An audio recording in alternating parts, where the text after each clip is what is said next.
Hi, I'm Mark Sofronil. I'm a senior kernel developer at Wolfram Research. I've been working for the company for the last 18 years. I've worked on most parts of Mathematica, mainly aimed at numerical computation, and today I'm going to be talking about the method strategy selection for numerical methods in Mathematica. Hello everybody, nice to see so many old and new faces here. Happy birthday to Mathematica, it's 25 years that the program's been around. I've been working on Mathematica for 18 of those years, initially primarily numerical computation, these days pretty much all parts of the program. Today I want to give you a panorama of the way that numerical methods have been built into Mathematica.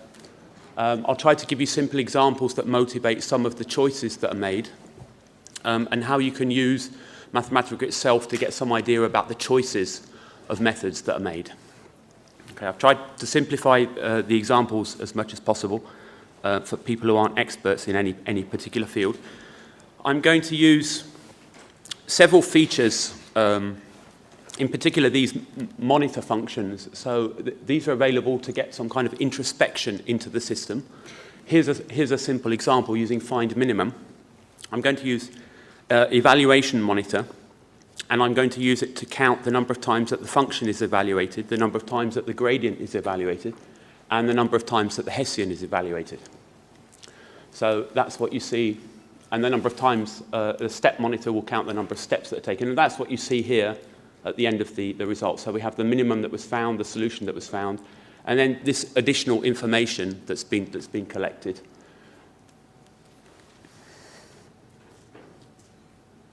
So the second thing I'm going to do is, often when I define a function, I'm going to define a function like this, a standard pattern in Mathematica. And then I'm going to define a second function, which is essentially a black box wrapper. Okay? And what that does is it only evaluates when numbers are given to the function. Okay?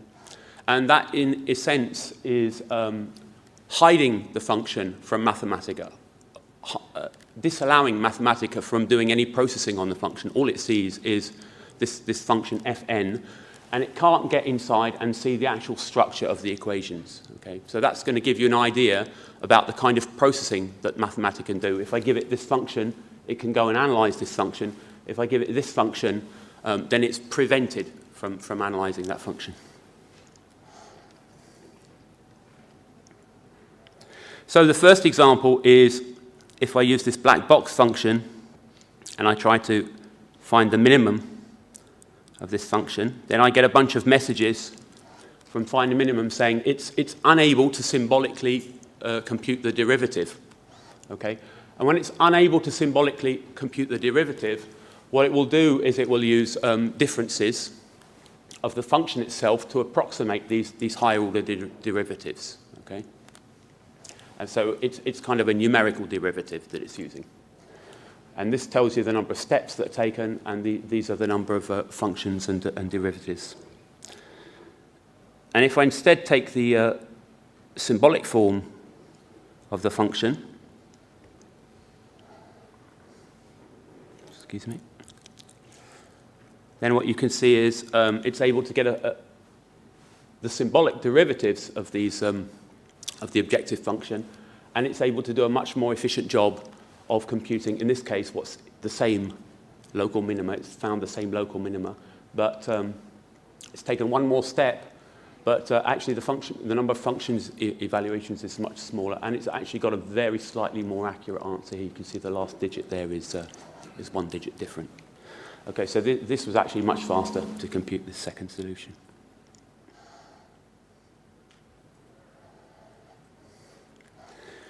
So here's another example where I'm preventing Mathematica in its optimization routine from going inside the function symbolically. And this particular function is a sum of squares. That's my pointer stopped working. Okay. Is a sum of squares here. And when you have a function that's a sum of squares, a good method to use is the Levenberg-Marquardt method. Okay. But if I give it this black box function, then it can't see that the function is actually a sum of squares, and it will use the quasi-Newton method. And it will use the quasi-Newton method with numerical derivatives. We'll give a message about that.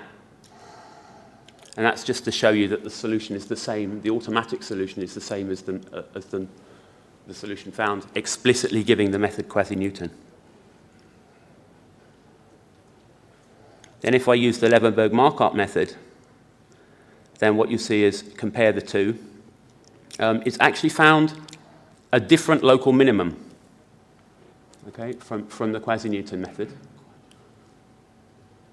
And it's actually found it much more efficiently because it was able to do this analysis of the objective function. Just to show you why, let's just take a look at the objective function. And what you see is, if you look at this objective function, there are a whole bunch of local minima. And depending on where you start in this function and which method you use and which line search, etc., it uses, you fall inside and locally find the solution of these different minima.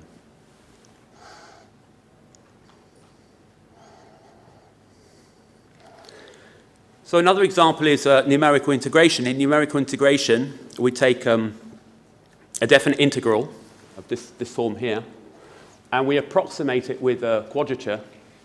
So we take a weighted sum of the function at some sample points. Okay? And I'll show you an example of how an integrate will also do some analysis of this particular function in order to choose these particular weights and how they're distributed and where to sample the function.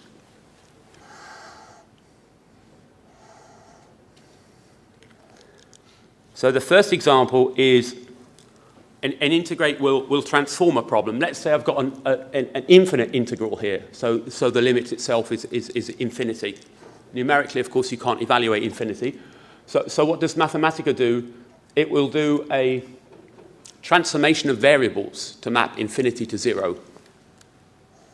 And it does that by taking a derivative of the coordinate and adding the determinant of the Jacobian of that transformation of that variable.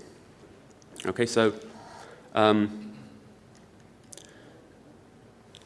let's see an example of that in the next slide. Here I have a function. I want to evaluate this n-integrate function many, many times and plot how the value of that integral changes with a value of a parameter in the integration limit. If I actually do this coordinate transformation manually, this is a step that n-integrate is going to do, but I've done it once and for all and evaluated it, something that n-integrate is going to be doing in this plot many, many, many times.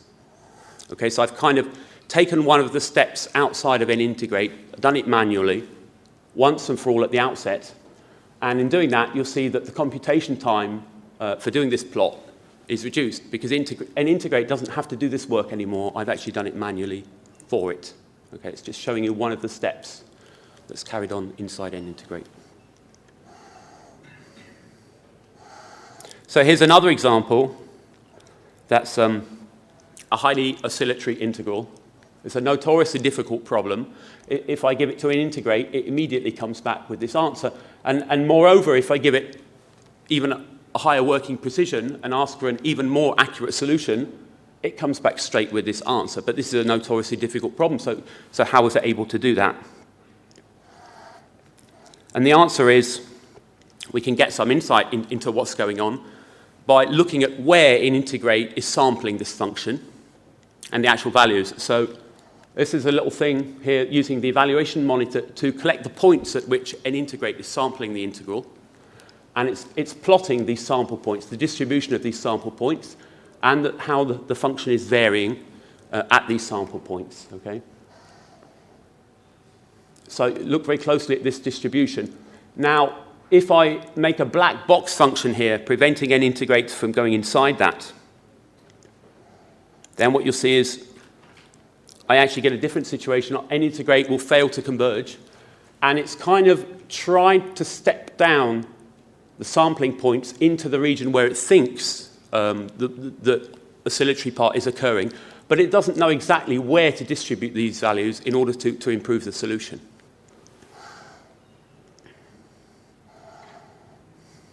So what exactly did n-integrate do? What it did was use a different set of basis functions. So if we have the set of polynomials, they look like this. What an integrate will do is it will look at creating custom oscillatory rules, quadrature rules, by analyzing the function that's involved in an integrate. And it will try to make a corresponding linear differential equation. And then it will look at the basis functions that are involved in this linear differential equation. And it will try to use those basis functions as a basis for its quadrature rule.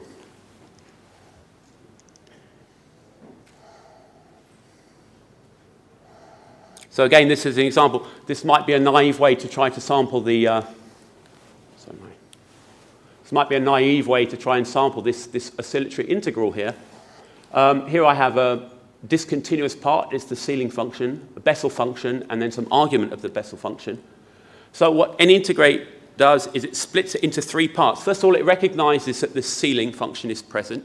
So it knows it has discontinuities, and it knows where those discontinuities are. They occur at every integer value. So it knows it has to split up this region into three different parts. Then it will try to find a quadrature rule that corresponds to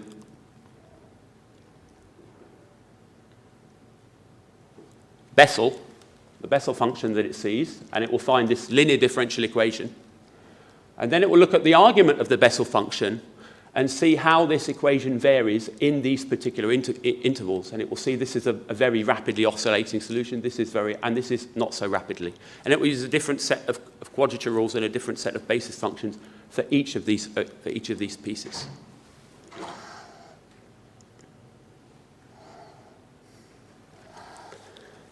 So another example is if we want to find a linear solution of a system equations in high precision, okay? But I'm not necessarily interested in hundreds or thousands of digits. I'm interested in a range, for example, that's typical in optimization or in ND-solve, which is only like quadruple precision, 32 or 64 digits of precision. What can I do to try and speed up solving these linear systems of equations? So one way to do it is use a procedure called iterative refinement. I'll solve the system in machine precision, where it's extremely fast to do, and then I'll refine it and build it up piece by piece, rather than trying to solve it all in one go in very high precision. So here's a basic idea of that. Each time I solve a system of equations in machine precision, I build up a number of digits of a solution. Block by block, each solution in machine precision gives me more and more and more and more digits of my arbitrary precision solution. Now, in order to do that, I need certain estimates of the system. I need certain properties of the system. I need to know about the precision. I need to know the dimension of the system. I also need an idea about the conditioning of the linear system, okay, because that's going to affect how many good digits I get each time I try and refine my solution.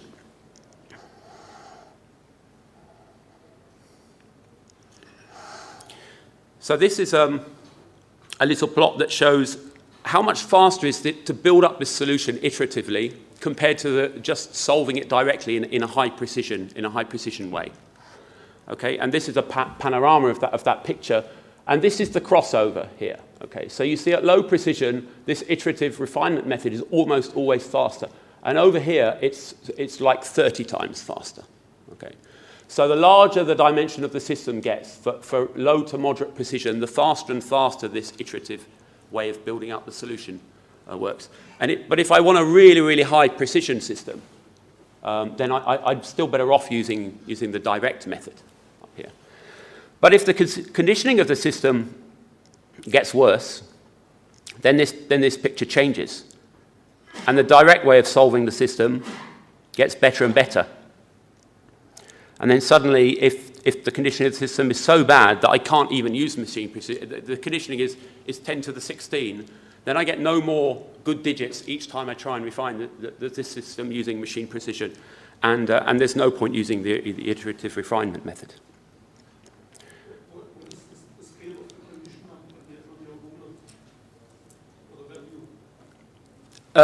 Here I've plotted the precision against the dimension, and this is the logarithm of the condition number. So it goes from 0 to 16, which is the full machine precision.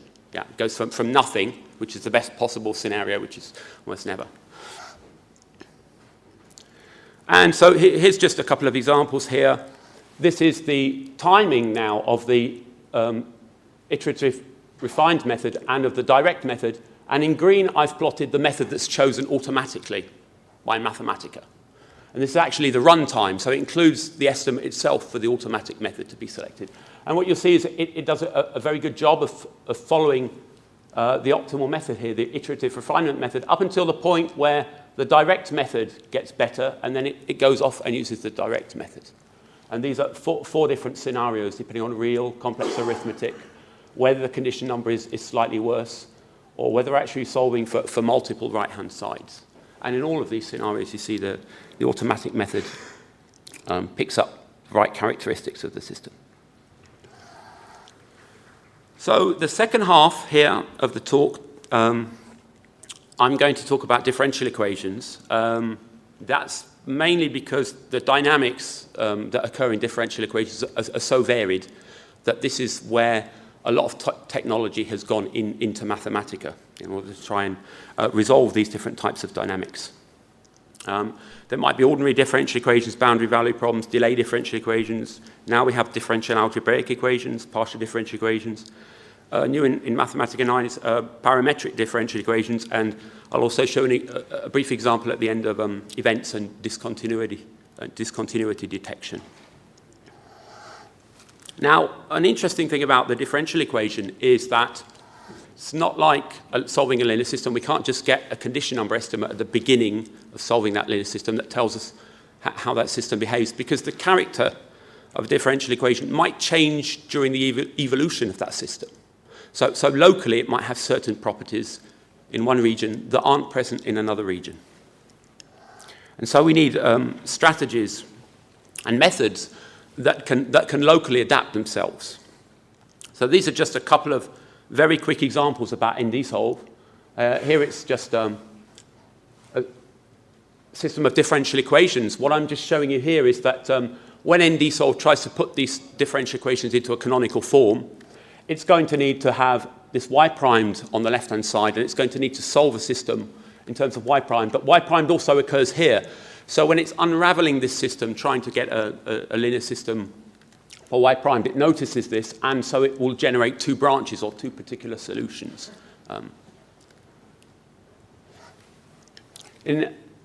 In this example, this is the interpolated solution, and these are actually the grid points found by the numerical solver, which is done step by step, according to some kind of local accuracy criteria.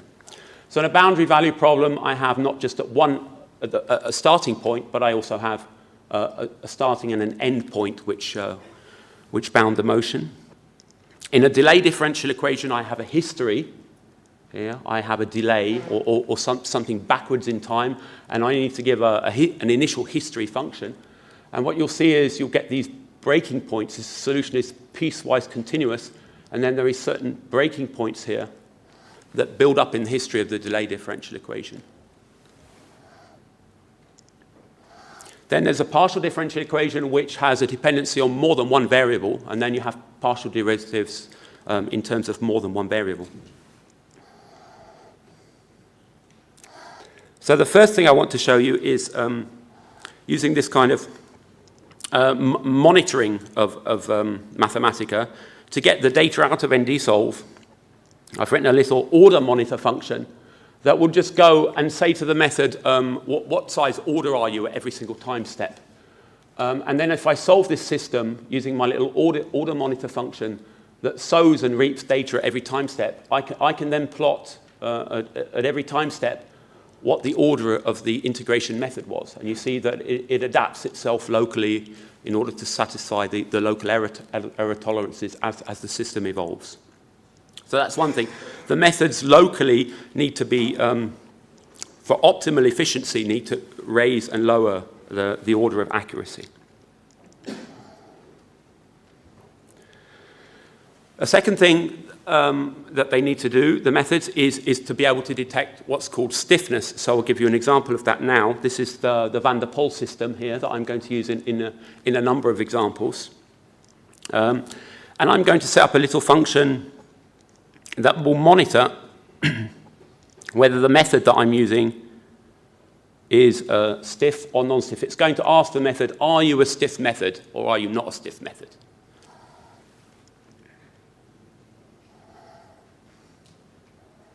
So here I'm going to get a problem, the van der Pol problem, and I'm going to try and solve it with a method that's not appropriate for a stiff system. And NDSolve will say, oh, this system appears to be stiff, because this actual method, although it's not appropriate for stiff systems, it has a little monitoring device in it that says when the system looks like it's becoming stiff. And it will suggest another method to go and use to solve that system. So if I actually do use that method, this stiffness switching method, I'll show you how that behaves for this system.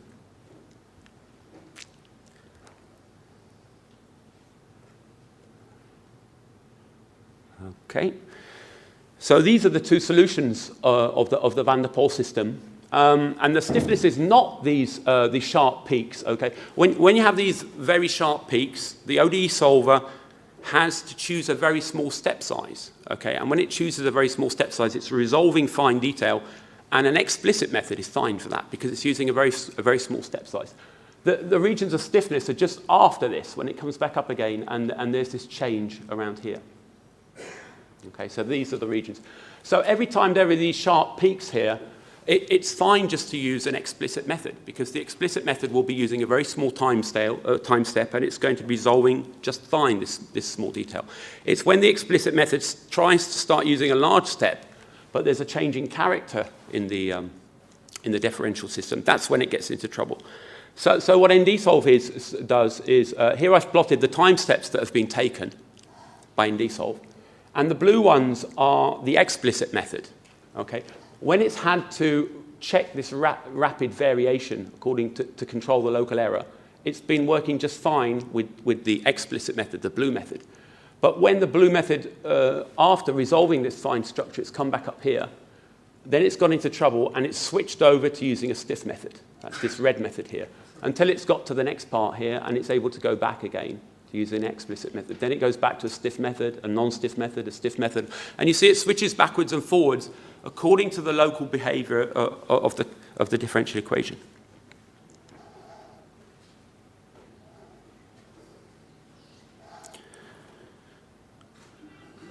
So one of the new features of Mathematica 9 is sensitivity analysis. Here I'm going, again, to look at the van der Pol equation, but this time with a parameter inside it. This is a very nice feature if you're modeling something and you have a parameter available for modeling that, and you want to try and choose that parameter to solve some property. So when NDSolve, or parametric NDSolve in this case, sees a system of equations and it sees a parameter inside, what it will do is it will add an additional set of equations called sensitivity equations that will allow the characteristics or the changes in that parameter to be modeled. So here's an example. Here I've given it in the form of a second-order differential equation. NDSolve is going to split it into two first-order differential equations. And it's going to add these two sensitivity equations that are essentially going to allow me to study the behavior in terms of this parameter mu. What this parametric NDSolve does is it returns something called a parametric function. It's no longer an interpolating function, it's a parametric function, which has additional information inside it. And when I give it a specific value of a parameter into the parametric function, then out pops the standard interpolating function that's part of NDSolve. Okay. This is for a specific set of specific value of this parameter that's fixing the differential system. It's no longer a family of solutions, it's a specific value. So let's just look a little at the solutions here. So this is the solution at the end point in terms of this parameter. If I vary this parameter around 2.34, this tells me how the solution at the very end of the interval has changed, and it looks like that. which is okay if all I'm interested in is the very end of the simulation. But what if I want to know, like I'm not happy with this behavior, I want to know, well, where did this majority of this variation come from? Okay? Then I really need to know about how did nearby solutions diverge during the integration? Okay? And what I can do now with this parametric ND-solve is I can also find the derivatives of the solution in terms of the parameter. And I can plot my solution, but I can also plot locally the derivative or the sensitivity in terms of that parameter. So that's what's happening here.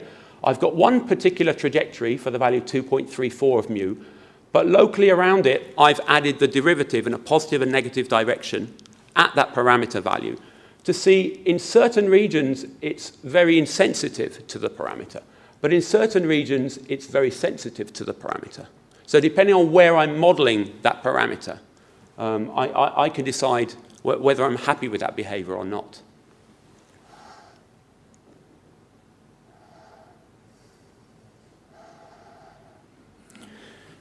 So I have two more examples. One is differential algebraic equations. So in order to solve differential algebraic equations, there are a number of ad hoc numerical methods that do that.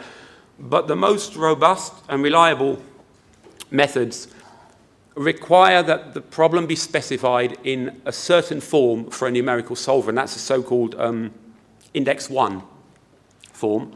And that has this kind of structure here. Here, the y's are the algebraic variables now.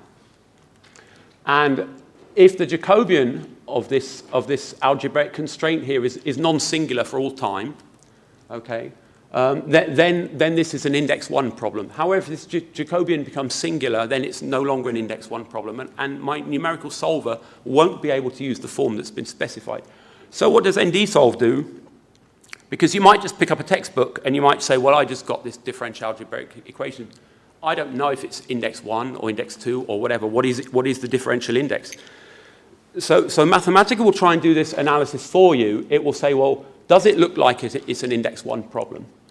If it doesn't, then it's going to try and use a number of index reduction tools to try and transform that problem. Okay?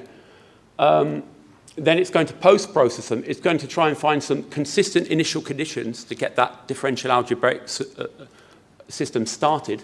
And then it's going to use a variety of actual integration methods to try and carry out that integration, depending on what the form of the result that came out of the system was. That's kind of a flow chart of how ND-solve solves differential algebraic equations. Here's a very simple one. So here's the differential part, and here's the algebraic part. And y is my algebraic variable. I just give this to ND-solve, and it solves, and I can just plot the solution. This was actually an index 1 DAE. But what if I give it something else? So here's an example. This particular DAE is index 2. Okay, it's a very, very simple example. This is my differential equation, and this is my algebraic equation. But my algebraic equation involves the differential variable. It doesn't involve x2, which is my algebraic variable. Okay, so this is not an index 1 problem because the derivative of this with respect to x2 is 0. It violates that Jacobian condition. So what do? I differentiate this second equation here and get a differential equation here. And then I use that first one to resolve as my algebraic equation. So in a sense, I've differentiated one time the original system, and I've reduced that now. This is now an index 1 problem. So this is the kind of transformation that you'd have to do by hand to reduce your system. But ND-solve would just do this for you. So if I give the original system to ND-solve, it says, oh dear, I tried to solve this system, and it's supposed to be an index 1 DAE, but you've actually given me an index 2 DAE. So it will give you information about what that system is too. So I say, well, okay, why don't you just use this method and try and reduce the index yourself of this system? Go away and try and reduce the index of the system. Put it in a form that you think is appropriate, and ND-solve just does that and is able to give you the solution of this differential algebraic equation.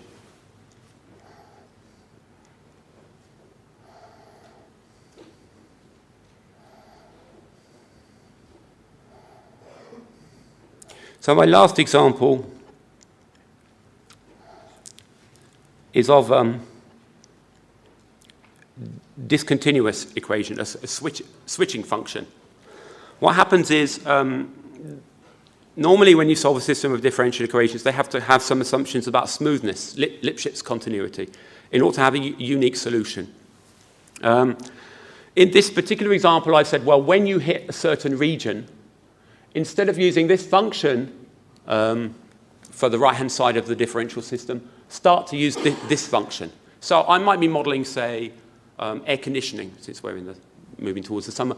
When you hit a certain temperature or go to a certain temperature, switch the unit off. When you go back up to another certain temperature, start switching it on again. And so I'll be switching between these two different types of behaviors of the system. One might be dissipation of energy, one might be, the air conditioning unit working. And then I'm going to do the same trick again. I'm going to hide this actual switching function from NDSolve. I'm going to prevent NDSolve from doing anything, going inside it, and it's just going to treat it like a black box function. Let's see how NDSolve does with that. So away it goes. Turns away, 85 steps it takes. Along it goes, and then it gets into this region where the function starts, we start switching the right-hand side, okay? And the numerical solver starts to get into a little bit of a problem here, but then it carries on, and it seems like everything's fine. So it did actually find a solution. If we look at the actual step sizes taken by NDSolve, then we see at the beginning it was fine, but then it got into this chattering state here. It tried to really shut down the step size here to try and get something that looked accurate enough in order to jump over this discontinuity. It kind of chugged away, and then it got back up again. And it's around this region where the solver got into difficulty. And the problem is, as it shuts down the step size, it might continue to use the wrong right-hand side in the solution of the discontinuous system. So what does NDSolve do? Well, it will use something called an event, a differential event. It will try to determine when the characteristic of that system seems like it's changing. It will see that if function, and it will add something called an event. So we have this event modeling language now in NDSolve using when event, and it will put that in, and that will be monitored as the differential equation evolves, okay? And then when something looks like it's changing in character, then it will try to localize that character, and it will decide what to do. And automatically, it will decide to jump over discontinuity, try to find very accurately that discontinuity and tread carefully over it. So now if I give this symbolic form for the function, NDSolve is now able to solve it in 14 steps instead of the 86 steps that happened before.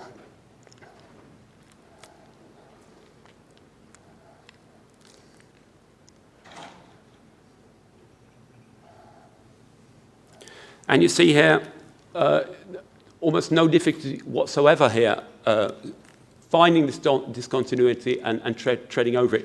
It actually localized the discontinuity and then restarted on the other side with a different right-hand side.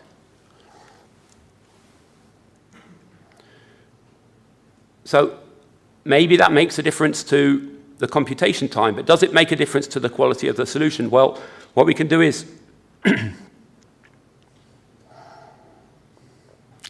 excuse me. Okay. What we can do is to try and accurately detect where exactly this discontinuity is using high precision. So this is the solution found by NDSolve, just naively letting it use a black box function. Okay? And what you'll see is when it got into that difficulty with the chattering of the step size, when it actually integrated across the discontinuity, it introduced an error of almost 3 orders of magnitude into the solution. And if I'm modeling a parameter or something like that, it's introducing this error throughout the whole interval here, which is apart from the efficiency aspects of it shutting down the step size and getting into difficulty, it's actually introduced a huge amount of modeling error here. Whereas NDSolve, by analyzing that and by treading carefully around the discontinuity, was able to locate the discontinuity and then carry on the integration, giving a much smoother kind of error distribution.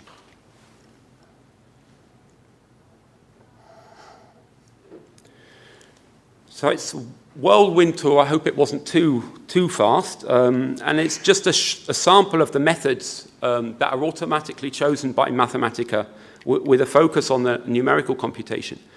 So one of the goals is to make the methods to be easy to use, even despite the fact that the implementation can be quite complicated. I hope you've seen the use of these monitor options to get some insight into how the methods are behaving, how to inhibit these, the default kind of processing that goes on in Mathematica to get some idea of what kinds of modifications it's making. You've seen some examples of how being able to symbolically compute the derivative is important for efficiency and accuracy. The ability to symbolically analyze and transform a problem can give benefits. The ability to compare the cost of two methods at runtime and select between them. And also how local characteristics can affect the selection of a method. It might not be, a method might be good in one region but not in another region, how we need to adaptively swap between the two. So it's obviously something that we're still learning. With new functionality that goes into Mathematica, we learn new ways of using the system to try and improve it. And I hope that's at least given you a panorama of the situation. Thank you.